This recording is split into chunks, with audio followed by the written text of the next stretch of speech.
Alright guys, welcome back to another video. Now in today's video guys, we're going to be working on this Dodge Avenger. It's got one of these stupid blackout kits on it that no one really likes, and some fucked up window tint. So we're going to fix this, fix that, and fix that. So let's get on with it.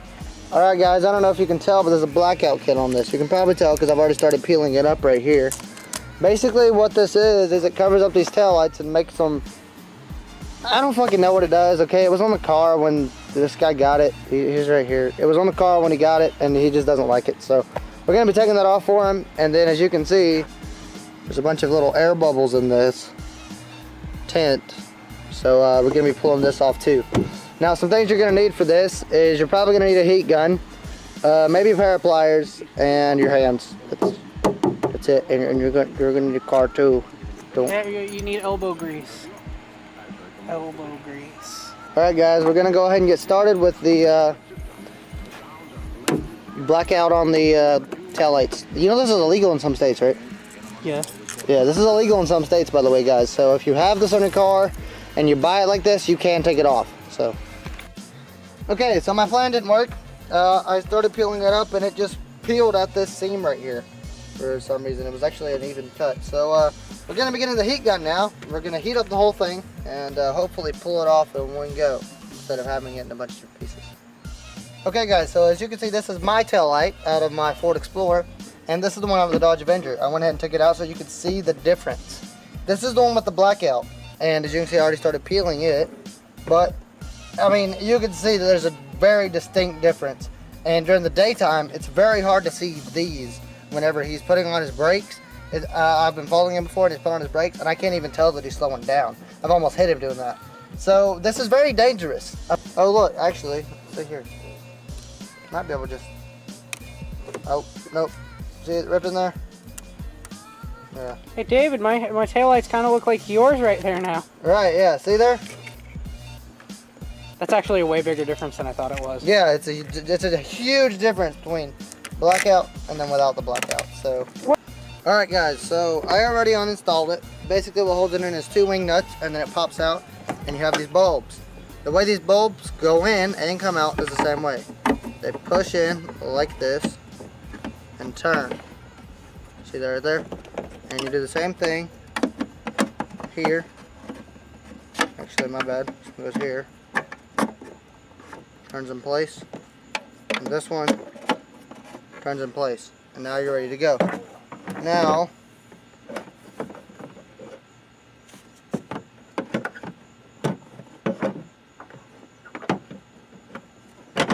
you'll be able to just slide it back in there. Okay, so you saw that we put the bulbs in. Now what holds it on is these two wing nuts. Yeah, right here and right here. I hope you can see that. Basically these just screw on those threads, these threads right here that you can see. I'm not 100% sure what this is. I'm guessing it's a vent of some sort. I don't really know. What are you talking about, man? This little plastic piece right here. Oh, I'm sorry, I didn't mean to bump you. I think it's just there to stop anything from hitting it. I don't know what's up with that. Anyway, I mean, the thing's a solid piece of steel. I don't know. It's not. It's plastic. Oh, is it plastic? Well, yeah. That might make sense. And there we go. Now your taillight is secure in your car. Okay, so if you ever need to replace it, quick tip, pull these out, check your bulbs, replace your bulbs. If you have a wiring problem, you know, test for that. And this is how you want to install it. I know it's weird on Dodge's wiring. No,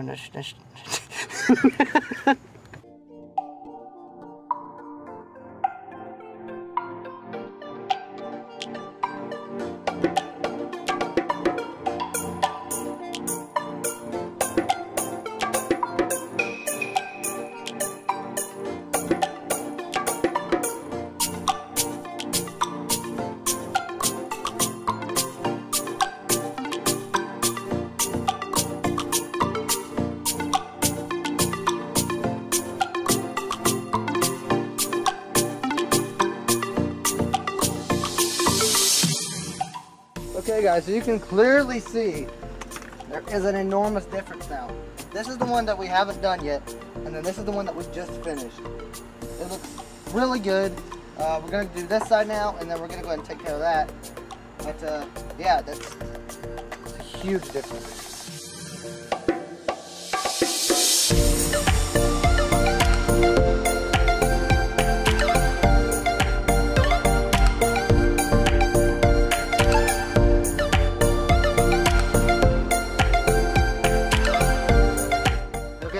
So the screwdriver wasn't really working.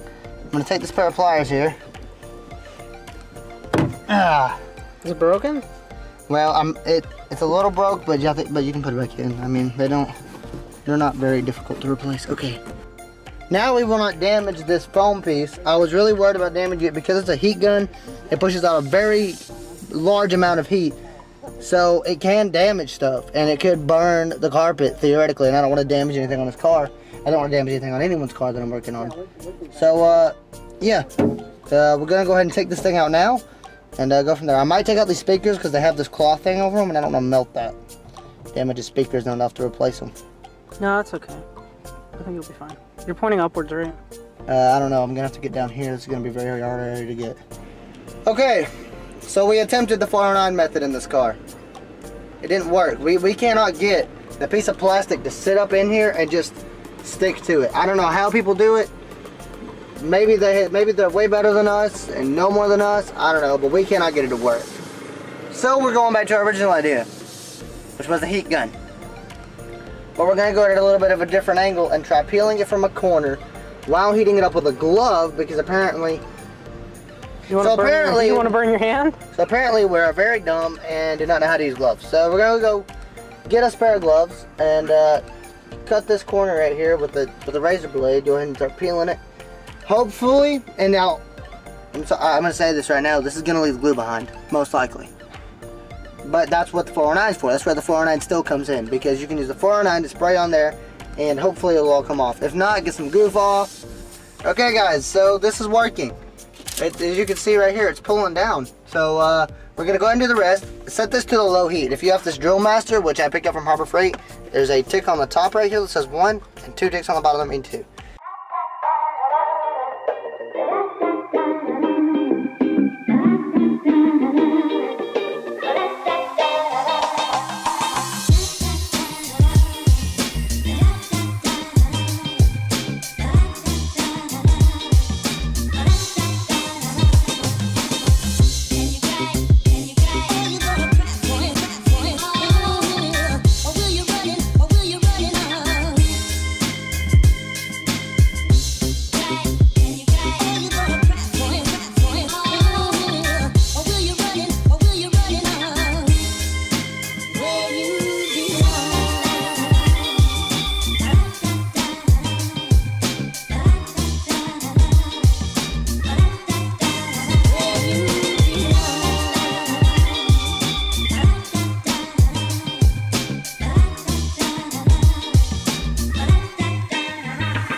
Okay guys, so this is the end product. As you can see, all the tint is off and we've cleaned all the glue off and everything like that.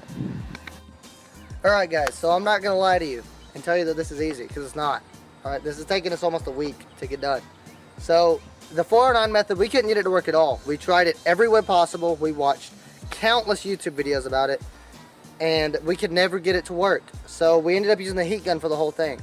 Honestly, I would say to start with the heat gun, and it's gonna take a lot less time. Just don't get intimidated by it, because it can be very intimidating, especially if it rips halfway through like ours did.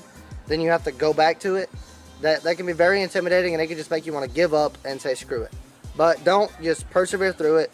I'm not gonna lie, it's probably gonna be the hardest thing that I've done as far as time goes and everything like that, because you know there's not a lot of room for error here. Because once it rips, it makes it really difficult to get off. So anyways, actually what we ended up doing at the very end here was we heated up the outside of the window with the heat gun, and then someone was inside pulling it off. That made it a lot easier, I think, because of the fact that I wasn't trying to hold that heat gun and pull down tint at the same time. But anyways guys, I hope you enjoyed this video. If you liked it, be sure to leave a like. If you enjoy all my videos, be sure to subscribe, and I'll see you next time. Bye.